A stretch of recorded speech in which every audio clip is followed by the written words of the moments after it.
Hey guys, Crewman here at the newly launched Crewman Tech YouTube channel, and in today's video, I want to talk to you about why I'm excited about the 5080 and why I think you should be as well. What inspired me to make this video is that videocards.com released an article yesterday, Monday, January 13, 2025, saying that the embargo for the 5090 will be released on January 24th, while the embargo for the 5080 will not be released until 6 days later, January 30th, which is launch day. So of course the internet flash mob is taking this as a sign that the 5080 is going to be utter crap, and Nvidia doesn't want you to have any time to watch the review before having to rush out and panic buy it. And I'm telling you, I don't think that's the reason. Now I don't know why the reason is, and I'm not even going to speculate, and you can check out this article down below if you want to read their take on it. I don't think that matters.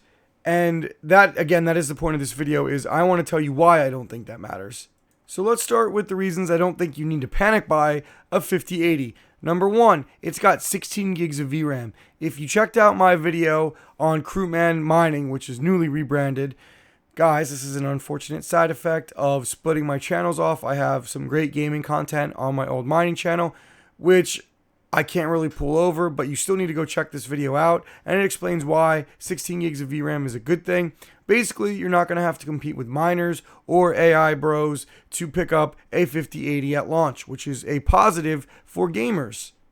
Two, this is still a card that's $1,000 plus. Even if it's the best 80 series that's ever been released, you're still only going to have a limited pool of people that can buy it. And then you're going to say, well, Crewman, that means scalpers are going to come in and buy it to smithereens if it's a really good card. And I don't think they will. The MSRP is $1,000. So that means you're going to see maybe a few models at that mark. And most of them, like the one pictured behind me, are going to be closer to the $1,200 to $1,300 range.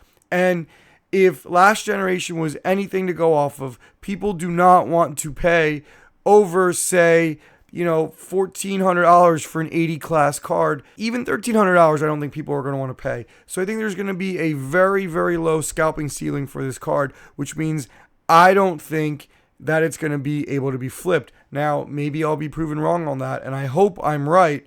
But like I said, I think if it's just going to cost too much, people are just not going to buy it.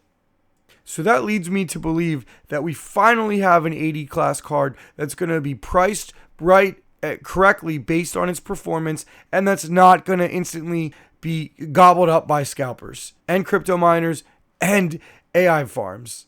Now, I know it's annoying that we have to worry about those things, but it's just the times that we live in, and there's nothing we can do about that.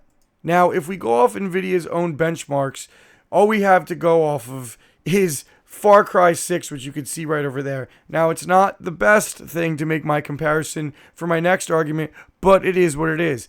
And if you look and see that the 5080 with ray tracing on native is going to be about 20 to 25% better than the 4080, then that should put it square in the sights of about the same performance of a 4090. Now, yes, I know that the 4090 on paper has quote-unquote better specs than the 5090 for the most part, but it's not taking into account GDDR7. And frankly, we know that the 5080 has the fastest GDDR7 modules on a commercial grade GPU. So that's also exciting. So we just don't know how much faster it's going to be.